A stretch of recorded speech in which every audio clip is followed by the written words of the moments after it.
Anyway, hey, glad you guys were able to click on. Everyone else, you can click on after the replay, when the replay becomes available.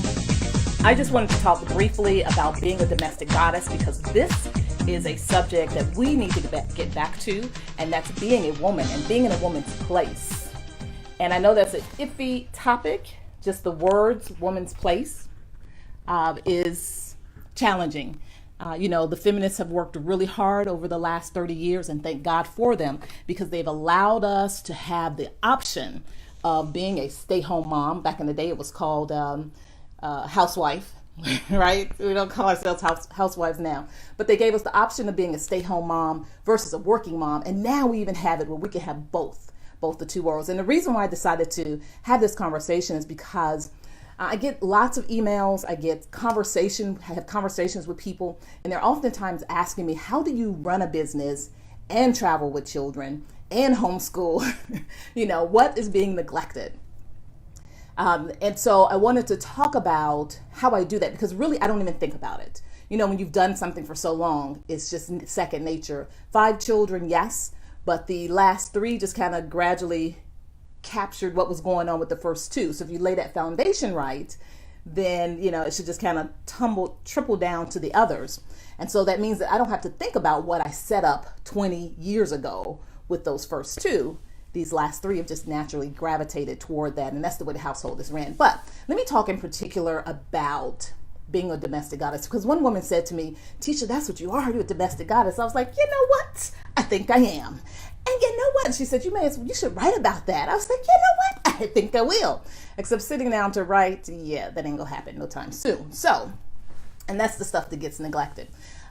So let me just talk about it briefly. I'm gonna see if I can keep this down to 15 minutes, right? A domestic goddess is a woman who understands her roles. And the roles that she plays are many, right? I have many roles. First of all, I am the freaking universe to my family. Maybe not the universe. Maybe I'm not that grand. I'm not that grandiose, but I am the galaxy. And in this galaxy, there are 5 other planets spinning around, and the sun. And the sun is a big ball of gas, who I call the husband. No disrespect. The sun is a star unto itself. So I see that as this galaxy, I have these planets spinning around within my galaxy. If I go down, mothers, this, if you get sucked into a black hole, the whole entire galaxy goes down, right? And so what does that mean? That means you have to set those planets up, because eventually they'll go off orbit and they'll collide with another planet and create their own galaxies, right? This is how galaxies get started, yay! And so if we're all playing our role, especially as women and particularly as moms, if we're playing our roles of being the grandiose being that you are, recognizing all the power that you have, then it will produce this gorgeous universe, this planet Earth that we live on. My many roles, I can play the role of the traditional woman, where I stay home, cook, clean, nurture, take care of. And that's an important role because it sets up everything else. I can play the role of the sex kitten, which I love to play that role. I can play the role of the boss lady, the one who runs a business. I can play the role of the woman who puts on yoga pants and a hoodie and goes out there and looks into the car to see what's going on and change the tire if necessary. Although I haven't done that in a few years, but if necessary, I know how to change the tire, because I understand that I am grand. I am as large as a galaxy. I don't mind pulling back and sitting in my domain in the Milky Way, right? I don't mind sitting in my domain and actually providing, nurturing, taking care of those that are in my care.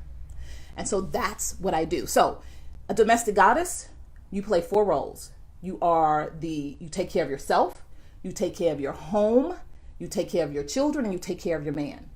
Those are the things. Okay, so taking care of yourself means that you are making sure that you constantly stay educated, stay enlightened. You make sure that you're constantly in the know, not taking on all the stuff out there in the world, but you're in the know of those things that are important to you. What's important to you? What do you want to learn about?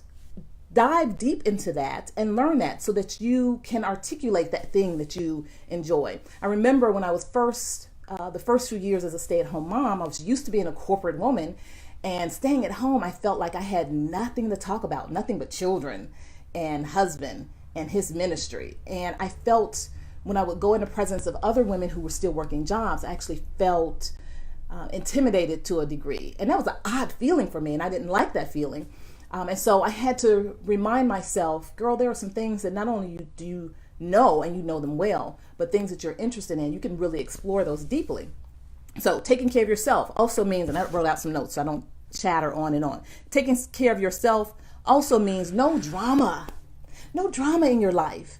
Because you are grandiose, because you're great, you have to be selective about the people that you allow in your life. And that includes family members. Certain family members, you just have to minimize the conversation and how often you talk with them. Right? Because they'll drag you down. You got family members that drag you down. I'm just saying. So family members, friends, certain people you just have to X out. Maybe you're friends ever since childhood, but now there's just too much drama for whatever reason. And you just have to X them out. No big deal. That's just part of life. As a goddess, a domestic goddess, I make sure that my select group of friends, we have this network where we take care of each other. We take care of each other's children. I look out for you, you look out for me, because we have limited time. We're grand, but we have limited time. Taking care of yourself means that you are also, you are a woman of class and grace. This hood thing, I grew up in Chicago. I am hood. I don't want to admit it. Deanna, you know what I'm talking about. You hood too, right? So I grew up on the south side of Chicago. I am ghetto, as ghetto can be, yes. But I have learned over the years to refine that ghetto-ness. I have learned over the years to cover it up a little bit. You know what I'm talking about. Sometimes you have to cover it up. Being a woman of grace, recognizing that certain things are not appropriate in public. And it's not about keeping it real all the time. We talk about keeping it real. Really, half of the people talking about keeping it real are just nasty and dirty and rude and vulgar and ghetto. So a woman of grace, a woman of style, a woman of class. So domestic goddess takes care of herself. She also takes care of her man. Taking care of your man is important. Ooh, in our society, we don't believe in that. Because I'm supposed to be one that's always happy, and the world is supposed to make me happy, and everybody is supposed to make me happy.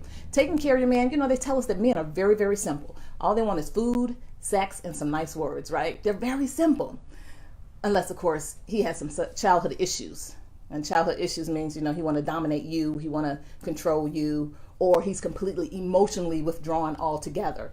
That's a different seminar. We'll talk about that in another time. But taking care of your man means that you're okay stroking his ego, giving him the words that he needs to hear. Because sometimes you want specific words that you need to hear, right? You want to hear certain words. You want him to say it, even if you think he's lying, right? So when you say, "Do I look fat in these?" you want him to say, "Baby, you are gorgeous. You might want to take those off and put on another pair, but you are gorgeous." That's what you want, right? Stroke what? Thing on ego. So we have to be comfortable doing that for them as well. So stroking their ego, giving them good food, that opening up boxes and cans, give some real food. Some real food, some real vegetables, stuff that's not in a can. It means that you sex them up. If you got some childhood issues, if you got some sex issues, you have to learn as part of taking care of yourself, learn what your issues are and move past those, learn how to get past your own issues so that you can be for your family what you need to be, which, by the way, also helps you. And so that's the power of recognizing your role as a woman. Really, you're healing yourself and taking care of yourself the entire time you're serving them. So taking care of yourself, taking care of your man, it also means taking care of your children. Taking care of your children means, again, getting a grip on your own issues so you're not passing them off to your children.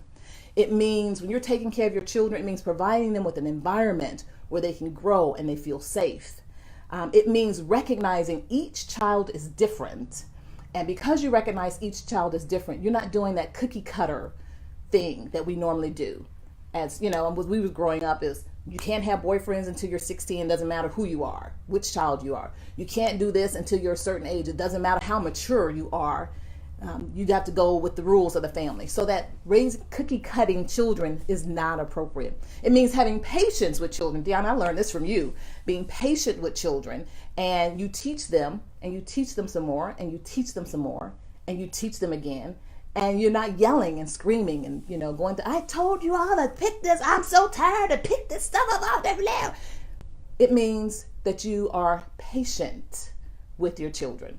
So it also means creating this environment. So that spills over into the fourth one, and that is home. You take care of your home. That's first and foremost. Taking care of your home means that you allow your house to touch all five senses. That means sight, sound, taste, touch, and what's the other one? You know what it is. All right, five senses. I got them. Oh, smell. Thank you. It means that your household is created in such a way. So the smells in the house. When I get up in the morning, I burn incense. I even have one burning in here right now. I burn incense, or I have a diffuser going just to fill the house with a particular smell, because smells are also a form of therapy. So lavender, you put that in a diffuser, that takes care of it, calms people down. Frankincense and myrrh, that helps to create this atmosphere, the spiritual atmosphere. I learned this from, is she on here? I learned this from Angela. Shouts out to Angela Perry, who taught me that when you put in a diffuser lemon, lavender, and peppermint, put those oils in a diffuser, that takes care of sinus issues. Huh, really? So I did that this past spring when my son, my fourth born, he has these sinuses that are so bad. At one point we were doing shots, and I stopped doing the shots because I just didn't like that. I got a Himalayan salt rock, and well as the oils. Burn that, no problems whatsoever. So creating an environment where the children, the spouse, even you feel safe. This is your kingdom. Your household is your kingdom. And so when you walk through your house, sight, that's one of the senses. You walk through your house, you should be able to look right to left and see everything is in order in your kingdom, which means you teach your children how to clean up. Yeah, enough of these lazy kids that sit around playing Xbox all day long. Teach your children how to clean, and you don't have to yell and scream in order to do that. You teach them with patience, and they will learn. And then they, at a certain age, realize, oh, it's messy in here, and they will naturally straighten up. So sight, everything has its place. Everything is in place. Smells, the food that's cooking in the house. My 15-year-old walked in the house yesterday. I had some beef, Angus beef, loin something. It's just a big hunk of beef, just chopped up cow. I had it in a crock pot and had been cooking all day. You just buy food just for the kids, just because they want to eat, especially the soccer kid. So it was in the crock pot. So he came in the house and he was like, ooh. Oh, that's my speaker making that noise. He came in the house. He's like, ooh, it smells good in here. And he had this happy smile on his face. He looked at the stove. He's like, I don't see anything cooking. And then this depressed look. I said, it's in the crock pot. And then his face lit up again. He was like, oh, it's in the crock pot, food, cooking. That's the one that was born weighing 10 pounds. So he likes his meat, his big chopped up hunk of cow in a crock pot. So the sights, the sounds, the smells, what's the other one? Sight, sound, smell, taste. The foods that you cook should nurture the body.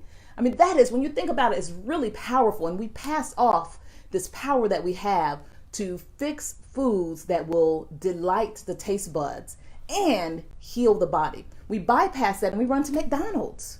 We bypass that and we go to, my kid was asking today, can he have Bojangles chicken? He's like, Mom, why do we never have Bojangles chicken? Because it's a nasty dead clone chicken, and I'm not ready to spend money on that. I can cook our own dead clone chicken in my own kitchen. I am Eddie Murphy's mother. Now, you going to McMama's, that's where we're going. We're going in there and we're going to cook whatever you can cook out there. I can cook it here, and it'll taste better. It'll be healthier because it have less stuff in it, less synthetic, artificial things. So the power of cooking and healing your family is phenomenal.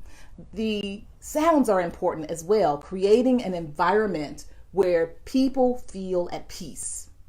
The music that you put on is important, or the music that you don't put on. Sometimes having nothing on is important. When we had all 5 kids in the house and they were all, doing their thing, There was times where it's just no music whatsoever. And then other times where I would just put on meditation music, just softly in the background. They didn't even recognize it, but I recognized it would calm things down a bit. And then there was times when we were doing schoolwork, we put on classical music, and the classical music is playing in the background. When it was time to clean up, I put in some fast pace, let's get this done real quick, and they dance and clean at the same time. So the sounds that are in the house, for so many people, the sounds are, it's television, it's commercials, they're trying to sell you stuff, and that's in the background in your subconscious mind. Your household is your kingdom, and therefore you want to be conscious of what's going out to your peons. No, that's the wrong word. To what's happening, to what's happening in your children's head, and even in your spouse's, your husband's head. What's being planted in there? You get to control all of that. So a woman's place, I believe 100%, is that traditional role of nurturing, caring, taking care of, feeding, loving, creating an environment for the family members. And that we should walk in that first and foremost, because as the saying goes, the hand that rocks the cradle rules the world. That's it. That's all I wanted to talk about. Hopefully that was 15 minutes. What time is it?